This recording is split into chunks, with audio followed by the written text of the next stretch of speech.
नमस्कार, मेरा नाम राजा राम बिहारी, आप देख रहे हैं public record news. Arvind Kejriwal को अभी तक कोर्ट से राहत नहीं दी गई। हालांकि अरविंद केजरीवाल जेल से सरकार चलाएंगे, हालांकि अभी जेल से ही सरकार चला रहे हैं। आगे क्या जेल से सरकार चलाएंगे, इसकी इजाज़त कौन देगा नहीं देगा, इसके बारे में ही बात करेंगे। अरविंद केजरीवाल की जो दलीलें दी गई थी, हालांकि ये पहली बार हुआ जो अरविंद केजरीवाल पहले देश के जो मुख्यमंत्री है जो खुद कोर्ट में पैरवी लगाते हैं और खुद ही अपनी बात जज के सामने रखते हैं।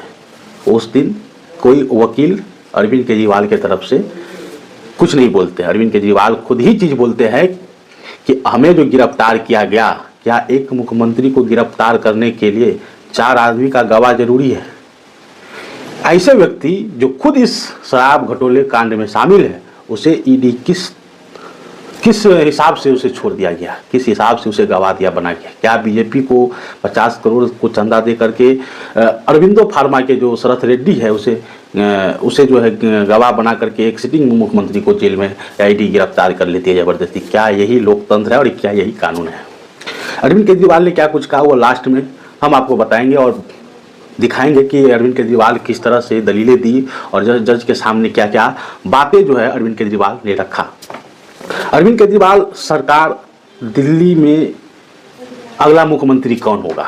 क्या अरविंद केजरीवाल जेल से ही सरकार चलाएंगे? हालांकि इस पे विपक्ष और जो दिल्ली में एलजी है वो कोर्ट में याचिका लगाई। उस याचिका को कोर्ट ने खारिज कर दिया और कोर्ट ने कहा कि इस पे हम कोई हस्तक्षेप नहीं करना चाहते। ये काम राज्यपाल का है और ये कार्यकारिणी जो है उनका काम है, इस पे हम कुछ नहीं कह सकते। हालांकि अरविंद केजरीवाल को इसमें बहुत बड़ी राहत मिली कि हमारी सरकार पे कोई खतरा नहीं मंडराता है। देखिए, केजरीवाल अगर सरकार इस्तीफा देता है पद से, मुख्यमंत्री पद से, तो बीजेपी चाहेगी कि हम किसी न किसी तरह से सरकार बनाए, लेकिन ये नहीं हो पाएगा क्योंकि अरविंद केजरीवाल की पत्नी भी कोई मूर्ख नहीं है। अरविंद केजरीवाल की पत्नी भी पढ़ी लिखी है और अरविंद केजरीवाल की पत्नी जो प्रशासनिक कार्य होता है वह भी संभाल चुके हैं और इसके अंदर एक्सपीरियंस भी है और वो खुद ये आईएएस ऑफिसर, इनकम टैक्स जो होते हैं वो भी रह चुके हैं। तो अरविंद केजरीवाल, हालांकि अरविंद केजरीवाल की पत्नी जो है सुनीता जी, वो बार बार अरविंद केजरीवाल के संदेशों को लेकर के प्रेस कॉन्फ्रेंस में अपना जो राय होता है, जो विचार होता है, जो व्यक्त होता है, लोगों से अपील होता है। हालांकि आज अरविंद केजरीवाल की पत्नी सुनीता जी फिर लैब आए और लैब के दौरान उन्होंने एक व्हाट्सएप नंबर जारी किया। व्हाट्सएप नंबर जारी करने के बाद उसमें आशीर्वाद मांगा कि आप कितने लोग अरविंद केजरीवाल के समर्थन में। 31 मार्च को दिल्ली में रामलीला मैदान में बहुत बड़ा रैली भी होने वाला है। चलिए, ये सब तो ठीक है, लेकिन केजरीवाल के ऊपर जिस तरह से, हालांकि ये 50 दिन में 2 मुख्यमंत्री को गिरफ्तार करना, सिटिंग मुख्यमंत्री को गिरफ्तार करना, लेकिन ये भी पहली बार हुआ कि अरविंद केजरीवाल अभी तक इस्तीफा नहीं दिया। गिरफ्तार भी हुआ है, ईडी के कस्टडी में भी है और अभी तक ये इस्तीफा नहीं दिया है। वो कहा कि जरूरत पड़ी तो हम जेल से ही सरकार चलाएंगे। अभी जेल से सरकार चलाएंगे, कितना दिन तक चलाएंगे, ये सब आगे जब पता चलेगा तो आपको हम फिर से बताएंगे। लेकिन अभी तक अरविंद केजरीवाल दिल्ली की सरकार है और ईडी के कस्टडी से ही सरकार चलाते हैं। अभी तक 2 आदेश जारी किया, इसमें जल जो लोगों को दिक्कत न हो इसके लिए जो अतिशी जो मंत्री है, उप मुख्यमंत्री भी है और शिक्षा मंत्री भी है, उन्होंने कहा कि जल जो है दिल्ली के जो लोगों को पानी की दिक्कत हो उसे टैंक के जरिए उसे पानी पहुंचाया जाए। दूसरा संदेश जारी किया, स्वास्थ्य रिलेटेड जो मोहल्ला क्लिनिक है उसमें दवा की कमी नहीं हो और फ्री में गरीब और जितने भी लोग हैं सबका इलाज हो। अब हम आते हैं कि अरविंद केजरीवाल को ईडी ने ईडी के ऊपर क्या क्या आरोप लगाया, बीजेपी पे क्या क्या आरोप लगाया, किस तरह से अरविंद केजरीवाल जो है कोर्ट में एक्सपोज करते हैं बीजेपी और ईडी को। ध्यान से इस वीडियो को देखिए और लास्ट में यही कहेंगे कि इस वीडियो को जरूर शेयर कीजिएगा ताकि सब जगह ये बात पहुंचे। इसके लिए हिम्मत चाहिए किसी भी मुख्यमंत्री को बोलने के लिए। हालांकि कई सारे भ्रष्ट लोग बीजेपी में शामिल हो जाते हैं डर के मारे, सीबीआई ईडी के चलते, लेकिन अरविंद केजरीवाल और कई ऐसे लोग और कई ऐसे नेता और बचे हुए। हालांकि हेमंत सोरेन भी बीजेपी के सामने घुटना नहीं टेका, वो भी व्यक्ति बीजेपी का चोला नहीं पहना, बस लड़ाई किया और लड़ा और जेल में है। हालांकि बाहर सरकार किस तरह से चल रही है, हालांकि उनकी पत्नी भी कहीं ना कहीं दमखम और झारखंड के लोगों के साथ खड़े हैं और झारखंड के लोग इनके पत्नी के भी साथ, हेमंत सोरेन के पत्नी के भी साथ खड़े हैं। तो देखिए अरविंद केजरीवाल ने क्या कहा कोर्ट रूम में। केस 2 साल पहले से 1.5 से पौने 2 साल से चल रहा है। 17 अगस्त को 2022 को सीबीआई की पहली केस फाइल हुआ था और 22 अगस्त 2022 को पीसीआर फाइल हुई थी ईडी में। मुझे गिरफ्तार किया गया है। ना तो किसी कोर्ट ने मुझे दोषी करार दिया है, ना मेरे ऊपर कोई मुकदमा चला है, ना मेरे ऊपर कोई आरोप तय हुए हैं, ना मेरे ऊपर कोई आरोप नहीं है। अभी तक इस केस में सीबीआई 31,000 पेज फाइल कर चुकी है कोर्ट में और 294 विटनेसेस को एग्जामिन कर चुकी है। ईडी लगभग 162 विटनेसेस को एग्जामिन कर चुकी है और 25,000 पेजेस फाइल कर चुकी है। इन सारे विटनेसेस और सारे कागजों को मिला के मुझे क्यों गिरफ्तार किया गया है? मेरा नाम सीधे सीधे 4 स्टेटमेंट्स में आता है, वो मैं आपके सामने रखने की इजाजत चाह रहा हूँ। तो मेरा चार्ज क्या आता है? पहला, सी अरविंद मनीष सिसोदिया जी के सेक्रेटरी थे। उन्होंने ये कहा है, स्टेटमेंट दिया है कि एक दिन मेरे घर में मेरी मौजूदगी में मनीष सिसोदिया जी ने उनको कुछ एक्साइज के डॉक्यूमेंट्स हैंड ओवर किए। That's it madam. उन्होंने ये नहीं कहा कि मेरी मौजूदगी में कोई पैसे दिए, कोई ऐसा कोई आरोप नहीं है। मेरी मौजूदगी में सी अरविंद को मनीष सिसोदिया जी ने एक्साइज के कुछ डॉक्यूमेंट्स।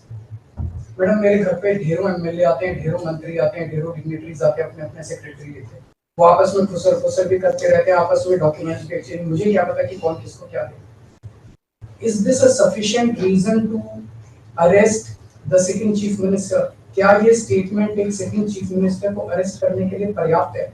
नंबर 1। नंबर दूसरा स्टेटमेंट, एमएसआर मगुंटा श्रीनिवास रेड्डी, ये मेंबर ऑफ पार्लियामेंट थे, जगन रेड्डी की पार्टी से। एमएसआर एक दिन 16 मार्च 2021 को 4:30 बजे मेरे दफ्तर आते हैं। उससे 10 दिन पहले उन्होंने मेरे ऑफिस में चिट्ठी ईमेल भेजी कि मैं एमपी हूँ, मुख्यमंत्री से मेरे ऑफिस वालों ने उसको 10 दिन बाद का टाइम दे दिया। वो मेरे पास मिलने के लिए आते हैं 4:30 बजे। मैं किसी वजह से जल्दी में था, आके वो मुझे कहते हैं कि मुझे दिल्ली में अपना फैमिली चैरिटेबल ट्रस्ट खोलना है, उसके लिए जमीन चाहिए। मैंने उनको कहा कि जमीन हमारे अंडर में नहीं आती, एलजी साहब के अंडर में आती है, आप मुझे चिट्ठी दे दीजिए, मैं एलजी साहब को फॉरवर्ड कर दूंगा एंड दैट्स इट। सो ये हुआ। 16 सितंबर 2022 को उनके घर पे रेड होती है। उनसे पूछा जाता है कि क्या आप केजरीवाल जी से मिले? वो कहते हैं कि हाँ मैं मिला और मैं केजरीवाल जी से अपने फैमिली ट्रस्ट की जमीन मांगने गया था। ये 16 सितंबर 2022 को सेक्शन 17 का स्टेटमेंट है। ED is not happy with this statement. 5 महीने के बाद उनके बेटे को 10 फरवरी को गिरफ्तार कर लिया जाता है। उसके बावजूद भी वो अपने स्टेटमेंट पे कायम रहते हैं। उनका दोबारा गिरफ्तारी के बाद स्टेटमेंट लिया गया था, वो कायम रहते हैं। 5 महीने जब उनका बेटा गिरफ्तार रहता है तो बात टूट जाता है। 16 जुलाई को बदल लेते हैं। उसके बाद वो 16 जुलाई को वो अपना स्टेटमेंट बदल लेते हैं। 18 जुलाई को उनका बेटा छूट जाता है। उसके बाद उनका कोई स्टेटमेंट नहीं होता। That's it. स्टेटमेंट पे स्टेटमेंट हो रहे थे जब तक वो अपना स्टेटमेंट मेरे खिलाफ नहीं दे रहे थे। जैसे ही उन्होंने मेरे खिलाफ स्टेटमेंट दिया, बेटा भी छूट गया, स्टेटमेंट होने भी बंद हो गए और 3 अक्टूबर को उनका माफीनामा भी हो गया। Mission accomplished. इसका मतलब ईडी का मिशन केवल और केवल मुझे फंसाना था। 3 सेक्शन 50 के स्टेटमेंट है ना, तीनों से सेक्शन 50 के स्टेटमेंट है, they are equal in the eyes of the law. तीनों बराबर है, तीनों की ग्रेविटी सेम है। तो उसमें से एक स्टेटमेंट के तवज्जो क्यों दी गई? क्या जांच की गई है जानने के लिए उसमें से एक ठीक है बाकी 2 गलत है। जो 25,000 पेज ईडी ने फाइल किए हैं कोर्ट के अंदर, उन 25,000 में जो केजरीवाल के खिलाफ वाला स्टेटमेंट है केवल वो लगाया गया, बाकी दोनों स्टेटमेंट दबा दिए गए। क्यों मैम? कोर्ट के सामने तीनों स्टेटमेंट लाए जाने चाहिए थे ताकि कोर्ट डिसाइड कर सके सच्चाई क्या है। चलिए ठीक है। 1 मिनट मैम। तीसरा स्टेटमेंट है उनके बेटे का, राघव मगुंटा से 16 सितंबर को उसके घर पे जब रेड होती है उनसे स्टेटमेंट लेते हैं। He says whatever his father had said. उसके बाद 10 फरवरी को उनको अरेस्ट किया जाता है। उसके बाद उनके 5 स्टेटमेंट्स होते हैं। पांचों स्टेटमेंट्स में वो वही बोलते हैं जो पहले बोला। फिर 5 महीने तक वो जेल में रहते हैं। उसके बाद जब 16 जुलाई को उनके पिताजी स्टेटमेंट बदलते हैं तो 18 जुलाई को उनको छोड़ दिया जाता है। तो 7 स्टेटमेंट्स उनके हुए, 6 में वो मेरे खिलाफ नहीं बोलते, 7वें में जैसे ही मेरे खिलाफ स्टेटमेंट देते हैं उनका उसके बाद कोई स्टेटमेंट नहीं होता, उनको जेल में डाल दिया जाता है, उन्हें माफीनामा दे दिया जाता है। तो जो 6 स्टेटमेंट्स हैं ये रिकॉर्ड पे नहीं लाए जाते। ये चौथा है शरद रेड्डी। शरद रेड्डी के केस में 16 सितंबर को उसको अरेस्ट किया गया, 16 सितंबर को उसने रेड हुई, उसने मेरे खिलाफ कुछ नहीं बोला। 9 नवंबर को उसका स्टेटमेंट लिया, उसने कुछ नहीं बोला। 10 नवंबर को उसकी अरेस्ट हुई, उसके बाद उसके 9 स्टेटमेंट्स होते हैं मैम, 9 स्टेटमेंट्स वो मेरे खिलाफ नहीं बोलता। उसके बाद 6 महीने उसको अरेस्ट करने के बाद 25 अप्रैल को वो टूट जाता है और वो केवल इतना कहता है कि मैं विजय नायर के साथ मिलने सीएम साहब के पास गया था, सीएम साहब जल्दी में थे, सीएम साहब ने कहा कि विजय के टच में रहो, विजय अच्छा लड़का है। मैं केवल ये जानना चाहता हूँ कि क्या ये 4 स्टेटमेंट्स एक सिटिंग चीफ मिनिस्टर को अरेस्ट करने के लिए मैम 2 मिनट दे दीजिए कि ये पर्याप्त है? Number 1।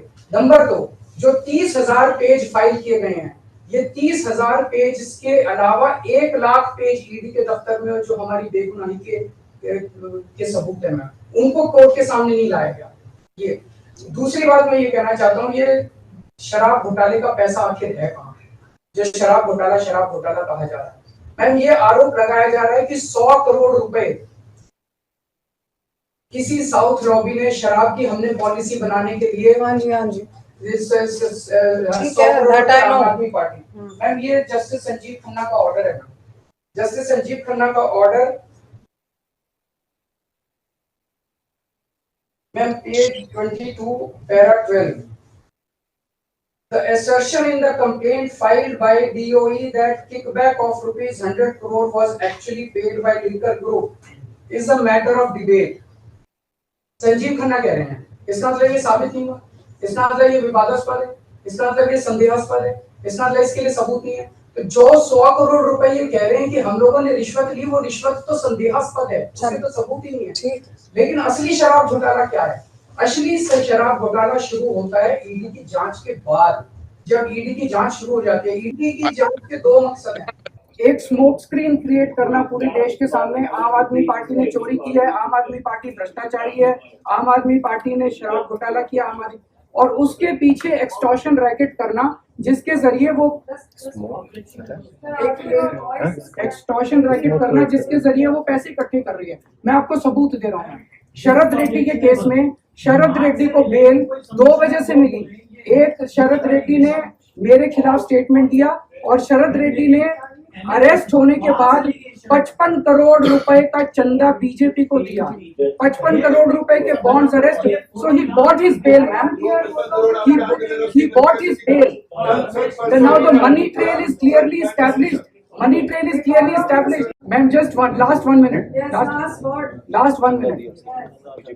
The money trail is established, ma'am. उसने अपनी बेल अरेस्ट होने के बाद 55 करोड़ रुपए का चंदा बीजेपी को दिया, बीजेपी के अकाउंट में सीधा गया। मनी ट्रेल इज एस्टैब्लिश्ड और यही पूरी जांच का मकसद था। एक तरफ आम आदमी पार्टी को क्रश करना, एक स्मोक स्क्रीन क्रिएट करना, भ्रम का पर्दा और पीछे से एक्सटॉर्शन करना।